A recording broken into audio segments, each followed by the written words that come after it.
Le voy a pedir que abra su Biblia ahí, al capítulo 8, y voy a leer los primeros 5 versículos.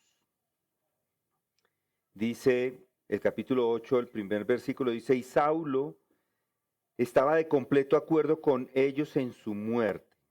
En aquel día se desató una gran persecución en contra de la iglesia en Jerusalén y todos fueron esparcidos por las regiones de Judea y Samaria, excepto los apóstoles. Y algunos hombres piadosos sepultaron a Esteban y lloraron a gran voz por él. Pero Saulo hacía estragos en la iglesia, entrando de casa en casa y arrastrando a hombres y mujeres, los echaba en la cárcel. Así que los que habían sido esparcidos iban predicando la palabra. Felipe, descendiendo a la ciudad de Samaria, les predicaba a Cristo. Y vamos a pedirle al Señor que nos guíe en este estudio. Padre, gracias te damos porque hoy podemos regresar a tu palabra y gracias porque has permitido que a pesar de los cambios dentro de este edificio podemos apartar un lugar para meditar en tu palabra y poner nuestros corazones dispuestos a recibir lo que tú tienes para cada uno de nosotros. Y eso te pido, Señor, que abras el corazón de mis hermanos, el mismo corazón mío, para no solamente ver lo que tú tienes, sino apropiarnos de la verdad que tú has revelado en esta tu palabra. Y te pedimos esto en el nombre de nuestro Señor Jesucristo. Amén.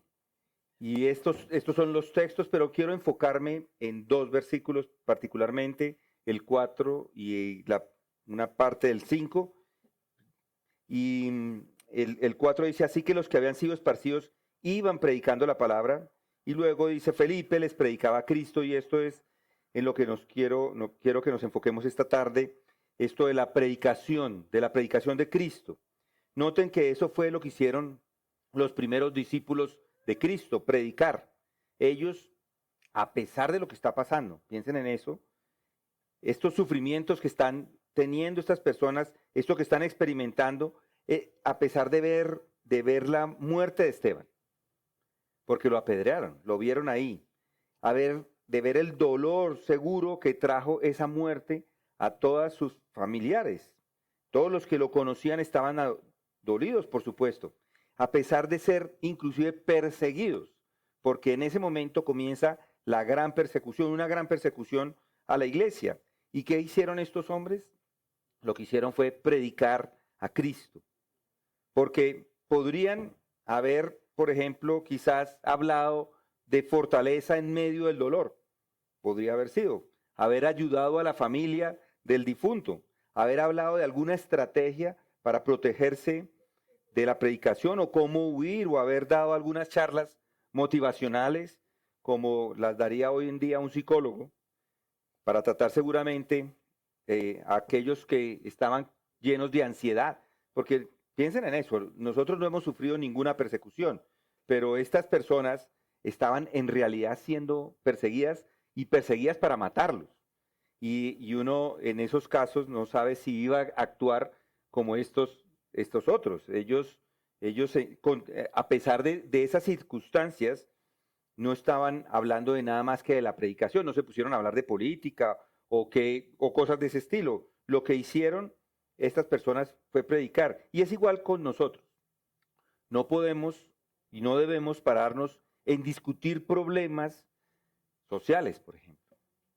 Podamos aquí, desde el púlpito, hablar de política o de lo que un psicólogo puede ayudarnos de alguna manera en nuestra época.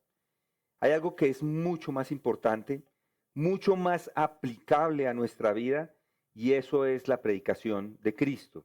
Y podría decir que esto es lo más aplicable a nuestro mundo, porque muchos hablan de religión, hablan de cosas espirituales, pero en realidad no conocen el fundamento de la religión. Hablan de religión sin conocer a Cristo. Por estos días, particularmente hoy, está el inicio de la elección del Papa. Y lo que están diciendo es saber quién es similar al Papa que existía antes, esto para que continúe con sus ideas. Hay otros grupos más ortodoxos que no están con ellos, pero están en realidad buscando, uno de los expertos dijo en las noticias que están buscando una persona que sea así como él, amorosa y sencilla, porque no tenía toda esa opulencia de otros papas. Y hay un experto que escuchamos con mi esposa en estos días en temas del Vaticano, y él dijo que probablemente es lo que la mayoría va a buscar, porque se apreciaba mucho del Papa su sencillez y que deberían buscar a alguien así como él, sencillo. Pero no dijeron ni una sola palabra acerca de su predicación, nada acerca de su amor por compartir el Evangelio, ni de su relación con Cristo. Y ahí vemos que esta gente ni siquiera tiene la esencia del cristianismo, que es la predicación. No es un asunto político, porque en este momento parece un asunto político. No es influenciarlos de alguna manera para lograr algún tipo de posición en el poder, ya sea en la iglesia o en el mundo secular. De eso no se trata. Ni siquiera la predicación es un llamado moral o vivir una vida de sencillez. Hoy en nuestra sociedad es volver, o lo que necesitamos hacer es volver al fundamento. Recordar qué es realmente la iglesia cristiana y qué es lo que necesita. Recordar cuál es su origen, cuál es su naturaleza y cuál es su mensaje. Recordar que el cristianismo es la predicación de Cristo. A mí me extraña a veces que después de predicar a Cristo por años, porque ya llevamos años en la iglesia escuchando de Cristo, todavía la gente a veces ni siquiera sabe que lo que somos es cristianos, que es Cristo el centro. Y ese es el énfasis que debe tener toda la predicación, Cristo. No nos acercamos a este texto simplemente como chismosos, a ver qué es lo que dice acerca de la historia, ni nos acercamos para satisfacer alguna inclinación académica de los acontecimientos que se daban. Como cristianos entendemos que el conocimiento de estos hechos históricos son esenciales, por supuesto, son vitales, porque la predicación no se basa en sentimientos ni en necesidades o filosofías, se basa en hechos históricos, hechos que sucedieron de una manera concreta en el tiempo y en el espacio, y eso es la predicación de Cristo. Los hechos son su vida, su muerte, su resurrección, su ascensión, y eso era lo que estaban haciendo esas personas, predicar la vida, resurrección y ascensión del Señor Jesucristo. Esa es la razón por la cual estamos estudiando estos primeros capítulos del libro de Hechos, porque ellos nos llevan de regreso de una manera especial al principio de la iglesia. Nos muestran que el cristianismo no surge de un debate, ni de una necesidad social, ni de una ayuda psicológica, sino como el resultado de lo que Dios hizo en la historia humana a través de Jesucristo. El problema en nuestros días es que la mayoría de las personas piensa que la predicación es simplemente una opinión moral. Y yo les he dicho varias veces esto y lo enfatizo porque la exposición de una posición moral desde un púlpito, que es lo que están haciendo muchos en muchos lugares, eso no es la predicación, no es una receta terapéutica para individuos, no es que yo le voy a ayudar con su vida a que tenga una mejor vida, no, para nada. Eso no es la predicación, eso no es la predicación de Cristo, no es un sistema tampoco para tratar de reformar al mundo, ni una medicina para los problemas personales. La predicación de Cristo, y se los voy a decir con claridad, es una predicación de hechos. Hechos. Cuando se predica Cristo, se predican hechos, cosas que sucedieron en la historia. Esos hechos son que Jesucristo vino al mundo, que murió, que resucitó y que ha ascendido, que reina y que va a salvar a todos aquellos que crean en Él. Y eso es lo que hace el capítulo 8. De hecho, nos confronta con esa realidad histórica. Aquí vemos cómo la iglesia, que estaba formada por personas comunes y corrientes, porque esos eran los discípulos y los que estaban ahí con los apóstoles que fueron perseguidas, porque los apóstoles en ese momento, cuando se inició esta persecución, se quedaron en Jerusalén, pero los discípulos todos fueron esparcidos, fueron enviados o salieron a otros lugares porque los iban a matar, fueron despreciados algunos de ellos y se dispersaron y casi que podríamos decir que estaban cerca de extinguirse, pero en ese mismo momento fueron impulsados por la mano soberana de Dios para llevar el Evangelio hasta los confines de la tierra. Si estos hombres no hubieran hecho lo que hicieron, pues no tendríamos el Evangelio. Por eso, al considerar estos versículos, no estamos simplemente mirando un fragmento de algo que ocurrió en el pasado. Estamos recordando que el Evangelio avanza no a pesar de la oposición, sino a través de ella. Es decir, que vamos a encontrar oposición y se sigue predicando a Cristo. Y nosotros, como aquellos creyentes, somos llamados. Esto es un llamado a todos, a todos, a todos. Esto es un llamado que no puedo dejar de enfatizar. Es un llamado que nos está mostrando aquí lo que hacían los discípulos cuando se inició la iglesia. Esta es una iglesia que ha iniciado, que ya llevamos unos años, sí, pero es una iglesia nueva y es un llamado para todos a predicar a Cristo. En medio de cualquier guerra espiritual, así como ellos se encontraban en esa guerra espiritual, en medio de cualquier situación espiritual en la que usted se pueda encontrar.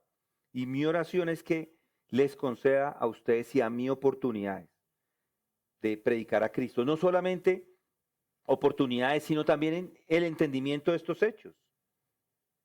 También recibir ánimo, una fe renovada, una pasión por anunciar a Cristo resucitado a un mundo caído. Y aunque el mundo no lo sepa, es lo que más necesita. Y esto es lo que vemos en Hechos 8. Y por eso vamos a ver algunas características de la predicación que encontramos en estos versículos. Y la primera es, la predicación, que ya lo mencioné, es de hechos históricos, no de opiniones humanas. Hechos históricos. Otra vez les leo versículo 1. Y Saulo estaba completamente de acuerdo con ellos en su muerte. En aquel día se desató una gran persecución en contra de la iglesia en Jerusalén y todos fueron esparcidos por las regiones de Judea y Samaria, excepto los apóstoles. Y algunos hombres piadosos sepultaron a Esteban y lloraron a gran voz por él. Pero Saulo hacía estragos en la iglesia, entrando de casa en casa y arrastrando a hombres y mujeres, los echaba en la cárcel. Así que los que habían sido esparcidos iban predicando la palabra. Uno de los grandes males de nuestro tiempo es esa confusión acerca de lo que es la predicación. No es solamente una enseñanza entre muchas, no es una filosofía o un método de ayuda personal, no es simplemente una herramienta para resolver problemas. Esas son todas ideas erróneas. La predicación no comienza con una idea, no comienza como un pensamiento, ni siquiera como un movimiento social. Comienza como el resultado de hechos históricos reales. Comenzó con hechos concretos que ocurrieron en la historia humana. Y este pasaje de Hechos 8 nos sitúa en medio de esos hechos. ¿Cuáles son esos hechos? La muerte de Esteban, acaba de morir. Luego la persecución de la iglesia es una realidad. Enseguida de eso se dispersan los creyentes y eso lleva a predicar el evangelio. Versículo 1 dice, y Saulo consentía en su muerte. Él estaba probando la muerte de Esteban. Y luego en el versículo 3, y Saulo asolaba la iglesia. Eso no son conceptos abstractos.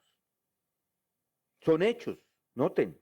Muerte, violencia, asolación, encarcelamiento. Hay un sufrimiento acá que es real. Y a pesar de ello, ¿qué sucede? Versículo 4 lo responde, pero todos los que fueron esparcidos iban por todas partes anunciando el evangelio. Aquí vemos la gran verdad. La iglesia existe hoy porque estas personas actuaron en la historia. Esto de la predicación no se originó en un laboratorio de ideas, sino es una intervención de Dios a través de la vida, muerte y resurrección de Jesucristo. ¿Recuerdan lo que dijo Jesús en Lucas 24:46 y se los leo? Y les dijo, así está escrito, que el Cristo padeciera y resucitara entre los muertos al tercer día, y que en su nombre se predicara el arrepentimiento para el perdón de los pecados a todas las naciones, comenzando desde Jerusalén. Vosotros sois testigos de estas cosas. Jesús mismo enseña que debería cumplirse las Escrituras, su muerte, su resurrección y el anuncio del arrepentimiento. Y eso lo dice Jesús, pero Pablo también lo dice en 1 Corintios 15:3, porque yo os entregué en primer lugar lo mismo que recibí, que Cristo murió por nuestros pecados conforme a las Escrituras, que fue sepultado y que resucitó al tercer día conforme a las Escrituras, que se apareció a Cefas y después a los 12. Eso es historia, esos son hechos concretos. Pablo resume el Evangelio con estos hechos. Cristo murió, fue sepultado, resucitó, fue visto.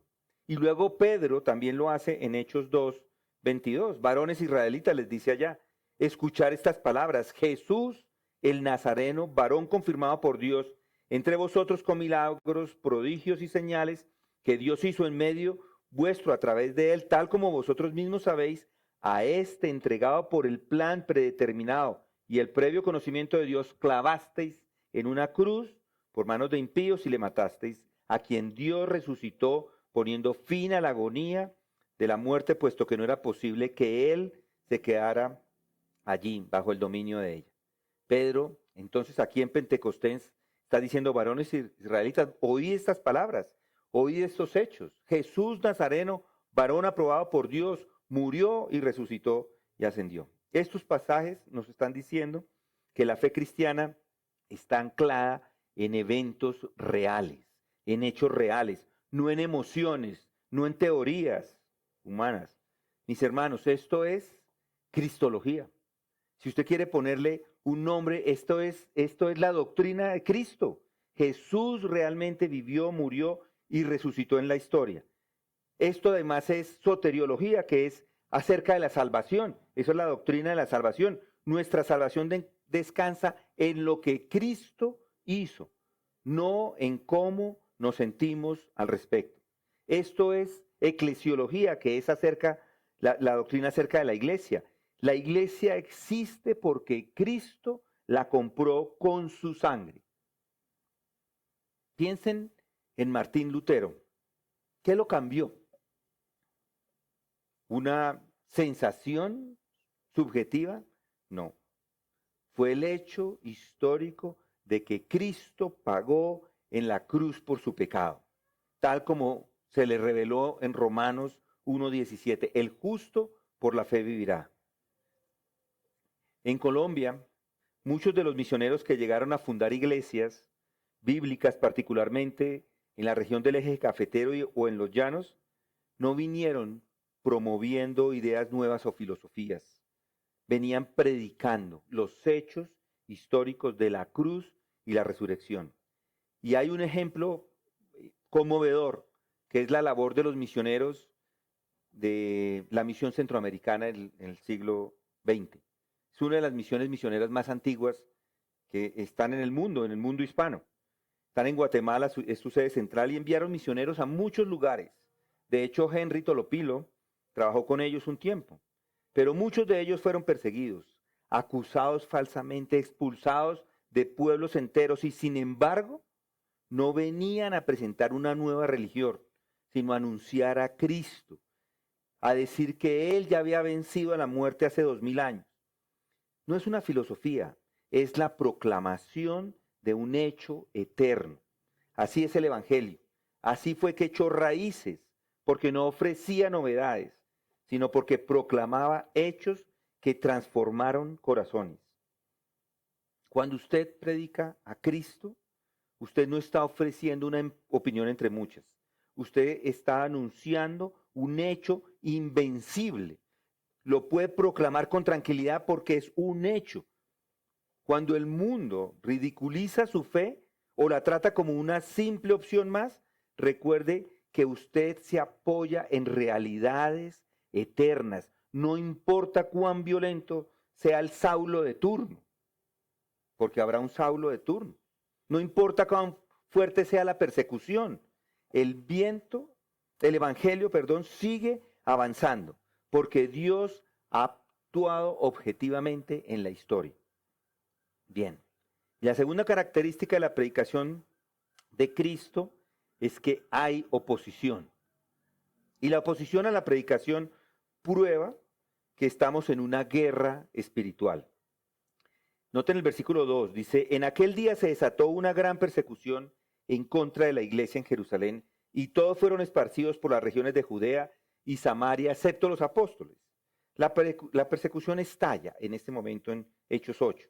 No es simplemente un conflicto humano, no es simplemente un accidente sociopolítico, no es simplemente una diferencia de filosofía, es una manifestación visible de una guerra invisible y espiritual. Noten el versículo 3. Pero Saulo hacía estragos en la iglesia, entrando de casa en casa y arrastrando a hombres y mujeres, los echaba en la cárcel. Noten cómo actúa Saulo. Hacía estragos a la iglesia, violentaba a los hombres, arrastrándolos.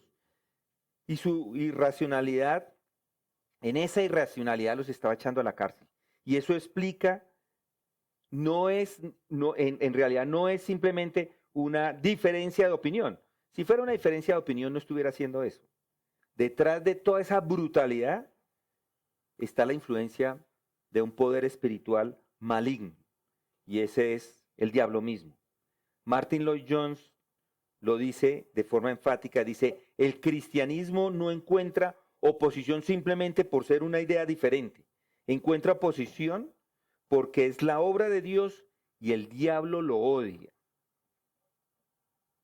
Efesios 6:12 nos dice, el mismo Pablo más adelante nos dice, porque nuestra lucha no es contra carne, no es contra sangre y carne, sino contra principados, contra potestades, contra los poderes del mundo, de este mundo de tinieblas, contra las huestes espirituales de maldad en las regiones celestes. Hay una lucha real. Cuando usted predica a Cristo, va a encontrar oposición, va a encontrar lucha. Esa lucha comenzó desde Génesis 3:15. Desde el principio Dios advirtió que habría una enemistad entre el linaje de la mujer, que es Cristo, y su pueblo, y la serpiente, que es Satanás.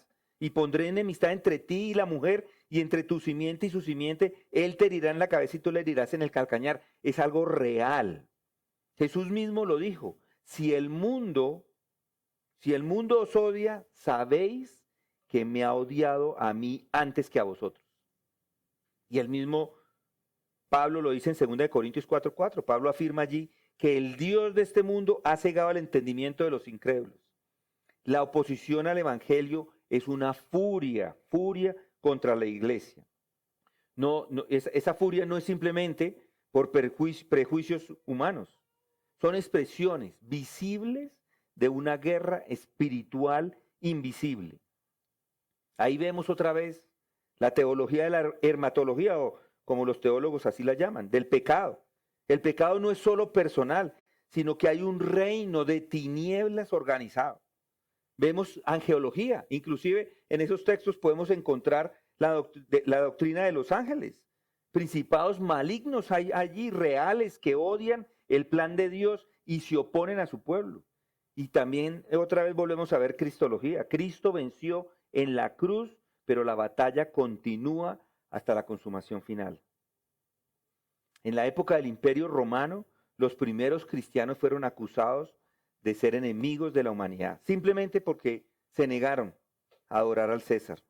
La persecución de Nerón llegó, culpó a los cristianos del incendio de Roma. Piensen en eso no es racional. Fue un odio instintivo del reino de las tinieblas contra la luz del Evangelio. Durante el siglo XX y todavía hasta hoy, todavía hay persecución cristiana en medio de nosotros. Muchos cristianos evangélicos han sido perseguidos violentamente. Cuando nos veníamos para acá, yo creo que les he contado, yo leí algo de Puertas Abiertas y en realidad me dio temor, porque desde el 2001 hasta el 2011 o algo así habían matado 100 pastores. En Colombia uno dice, ¿pero dónde los mataron? Sí, pues sí, los mataron allá eran en comunidades afuera. Ellos tienen yo no sé de dónde están, ellos tienen los datos y yo los creí, entonces no se lo conté a mi esposa ya cuando estábamos acá, fue que... Pero muchas personas han sido expulsados de sus pueblos, las Biblias fueron quemadas, familias hostigadas, y saben, ellos no habían cometido ningún crimen. Nadie de todas estas personas estaban simplemente predicando. Simplemente la culpa es porque predicaban a Cristo. Esa persecución irracional no fue política, es espiritual. Y ese mismo odio antiguo contra la verdad de Dios es el mismo odio que tenemos hoy. No se sorprendan, no se sorprendan si el mundo los odia. No piense que la oposición al Evangelio es simplemente un malentendido. No, o una diferencia generacional. Ahora las personas dicen, no, es que los más mayores ya no creen, los que creen son los más jóvenes. Y no es cierto, no tiene nada que ver con la generación. Estamos en medio de un conflicto espiritual cósmico y nuestra tarea es pelear bueno, en realidad no es pelear en el rango humano, sino pelear en el reino espiritual, como dice Pablo en Efesios 6. Revestirnos de esa armadura de Dios y seguir predicando el Evangelio fielmente. Y otra tercera característica de la predicación de Cristo es que en la soberanía de Dios, Él transforma la persecución en propagación. Transforma la persecución en propagación. Así que los que habían sido esparcidos iban predicando la palabra y Felipe, descendiendo a la ciudad de Samaria, les predicaba a Cristo. Aquí vemos cómo ellos empezaron a llevar el Evangelio, salieron de Jerusalén y empezaron a llevar el Evangelio a todas partes. La persecución lo que quería era acabar con estas personas, pero no logró el propósito, no logró lo que esos enemigos del Evangelio pretendían. En lugar de exterminar la fe cristiana, lo que hizo Dios es que usó la persecución para esparcirla como semilla por todo el mundo conocido. Iban por todas partes anunciando el Evangelio. Lo que Satanás intentó hacer para mal, Dios lo volvió para bien. Y esto nos demuestra una verdad fundamental. Dios es soberano, absolutamente soberano sobre todas las circunstancias, inclusive sobre el mal. Él no solo resiste los ataques del enemigo, sino que los convierte en instrumentos para un propósito eterno. José se lo dice a sus hermanos, ¿recuerdan? En Génesis 50, 20, vosotros pensasteis hacerme mal, pero Dios lo tornó en bien. Piensen en eso.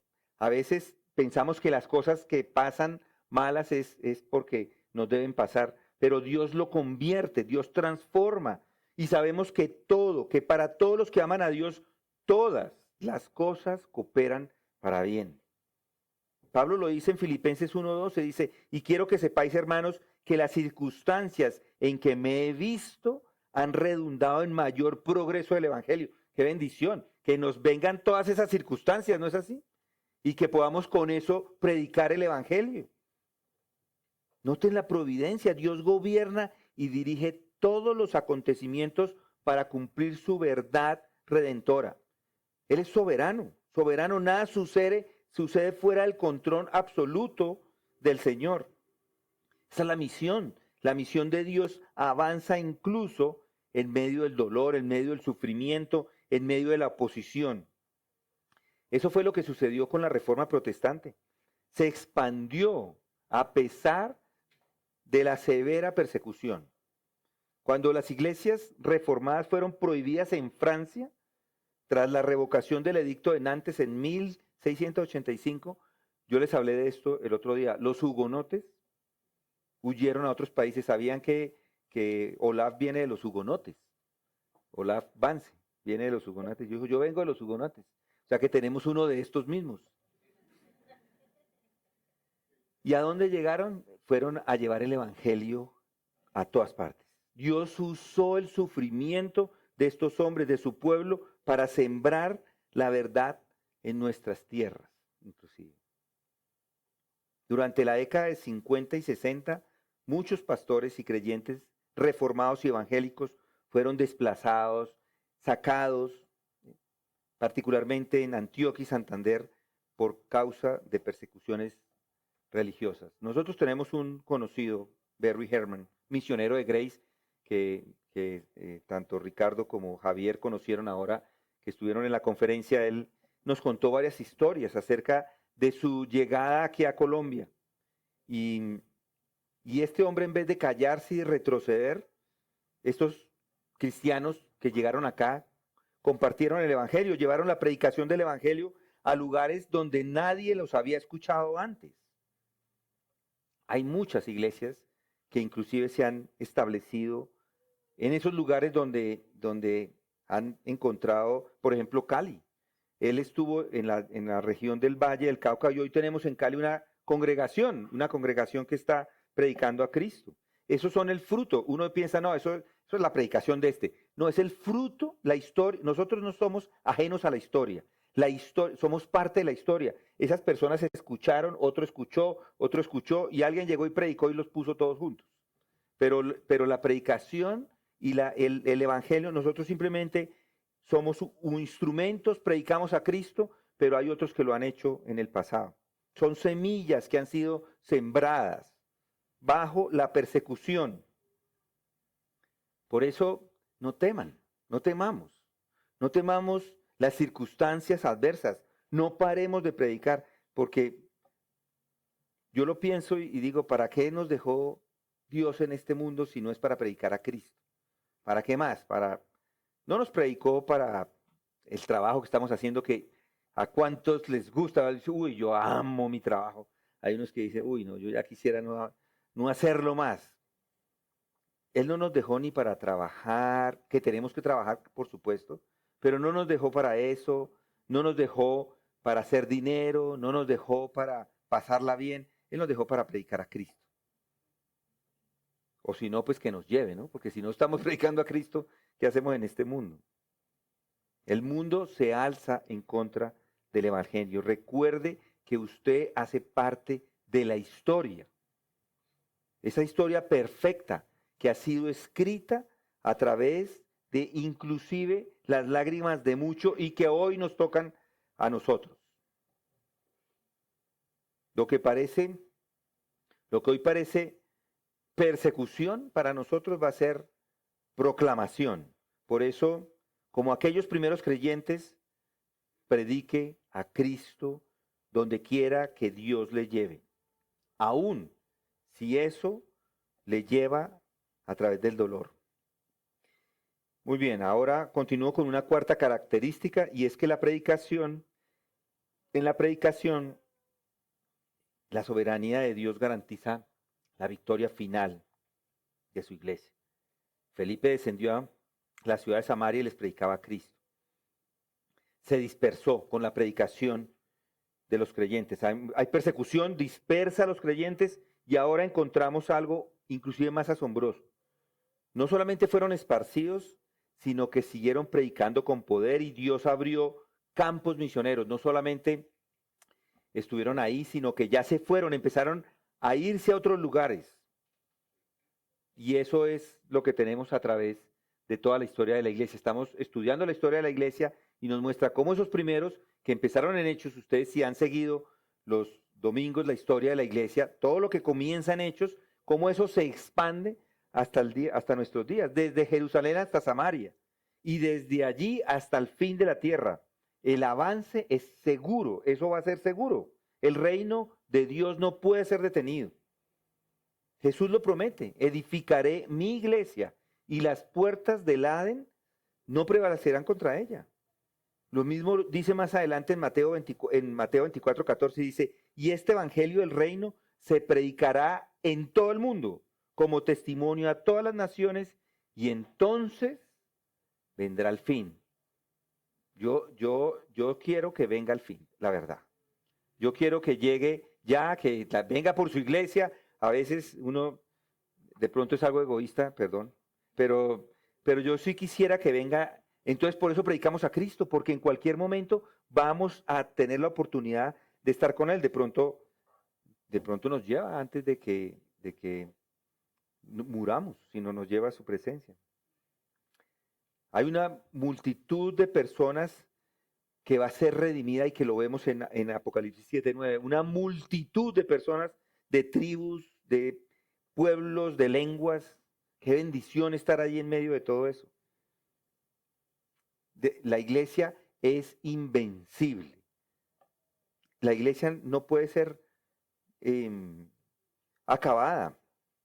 El avance del reino llega hasta la consumación final en la segunda venida de Cristo, y eso es escatología. Eso es lo que va a suceder. Cristo es el centro del mensaje, la cabeza de la iglesia. Él es el Señor de la historia. Eso otra vez es cristología. Es decir, esto está lleno de doctrina, estos textos. Cuando William Carey, el padre de las misiones modernas, fue ridiculizado por llevar el evangelio a la India, los líderes religiosos de su tiempo le dijeron, como muchos dirían, si Dios quiere convertir a los paganos, pues lo hará sin su ayuda. A veces pensamos así, bueno, si Dios quiere convertir a ese grupo de personas, ¿qué nos importa? Mire a ver Dios cómo va a hacer. Pero Carey, William Carey, ese es el padre de las misiones, él sabía que Dios usaba medios humanos. Y por eso en medio de su esfuerzo y a pesar de esa oposición inicial, Dios abrió un movimiento misionero mundial que continúa hasta hoy. Él es el padre de las misiones. Aquí, aquí en este lugar se prohibió oficialmente la predicación evangélica y por eso los primeros cristianos protestantes fueron perseguidos. Se cerraban las escuelas, o no se les dejaba entrar, no se les dejaba ni comerciar y hasta se les prohibía enterrar a sus muertos en cementerios públicos. Sin embargo, no dejaron las personas de proclamar a Cristo. Y ahí mismo, en esos lugares donde fueron marginados, hoy día hay cristianos. La mano soberana de Dios ha hecho prosperar su obra. Y piensen en esto, nosotros estamos acá por eso, porque esos misioneros pusieron el grano. No es que llegamos con mi esposa acá y ahora hay no, la iglesia viene de antes. ¿Cuántos de ustedes, puede que usted me va a responder, sí, yo creí aquí en esta iglesia, pero muchos de ustedes creyeron en otros lugares? ¿Por qué? Porque en otros lugares les predicaron a Cristo y lo creyeron y se sometieron. El evangelio no va a ser derrotado. La victoria no depende de nosotros ni de nuestras fuerzas, sino de un Dios soberano. Él va a edificar la iglesia y la va a completar. Por eso, siga predicando a Cristo. No deje de predicar a Cristo. Siga predicándolo con la certeza de que Él va a llevar el cumplimiento de su plan eterno. Y es por medio de la predicación que las personas vienen a la salvación. No es, predicar a Cristo no es decirle venga a la iglesia. Predicar a Cristo es arrepiéntase de sus pecados. Crea en Él como el único camino de salvación. Por eso estos textos son tan especiales para nosotros, porque nos llevan a ese tema, a la predicación. Porque inclusive hoy todavía es un medio aún en medio de nosotros todavía hay algo de persecución y dolor. Hemos visto que los enemigos de Cristo todavía, con toda furia y odio, no van a lograr lo que ellos pretenden. Los propósitos eternos de nuestro Dios soberano no pueden ser opacados. Así como un sembrador esparce la semilla, así la sangre de los mártires y el sufrimiento de los santos sirven para hacer brotar una cosecha abundante, o sea que a predicar. El mismo Dios que permitió que su amado Hijo fuera clavado en la cruz para traer vida eterna, el mismo Dios permite las pruebas en la iglesia para expander el reino glorioso. Él sigue reinando, Él sigue edificando, Él sigue salvando. El mundo moderno en su ceguera, se burla, persigue, odia, desprecia, pero su odio no puede detener a Cristo. Sus planes van a fracasar. El Cordero es vencedor y ha asegurado la victoria final. Así que, ¿qué corresponde a nosotros? ¿Acaso nos vamos a acobardar? ¿Acaso ocultaremos nuestra luz en medio de un mundo entenebrecido? ¿No nos ha llamado también el Señor a ser sembradores en la hora de oscuridad? Por eso, miren a Cristo, vean el trono elevado y recuerde esa promesa inmutable que dice que id y haced discípulos de todas las naciones. Y he aquí yo estoy con vosotros todos los días hasta el fin del mundo.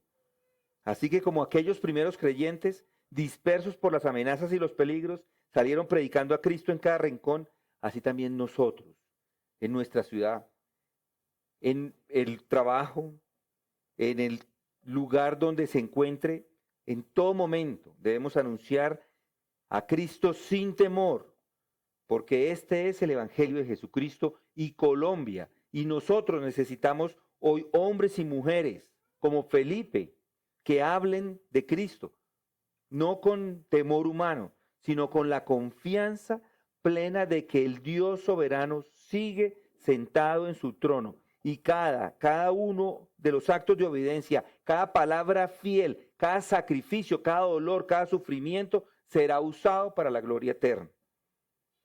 Así pues, pueblo de Dios, levántate. Levántate, iglesia.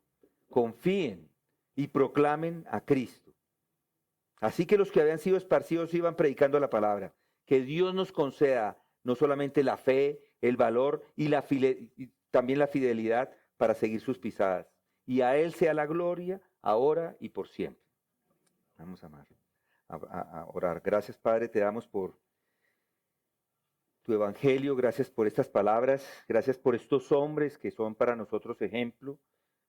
Gracias porque ellos hicieron lo que debían haber hecho en medio del dolor y la persecución. Ayúdanos a nosotros a hacer exactamente lo mismo, a ser como ellos, a ponerlos como una meta, predicar la vida, muerte, resurrección y ascensión de tu Hijo Jesucristo, hechos históricos, algo que sucedió, para que otros puedan igualmente ser adoradores como ahora lo somos nosotros. Ayúdanos en esta tarea, danos valor, danos confianza y una fe para esto. Llénanos de una pasión que nos lleve a predicar a tu Hijo Jesucristo. Y esto te lo pedimos en el nombre de Él.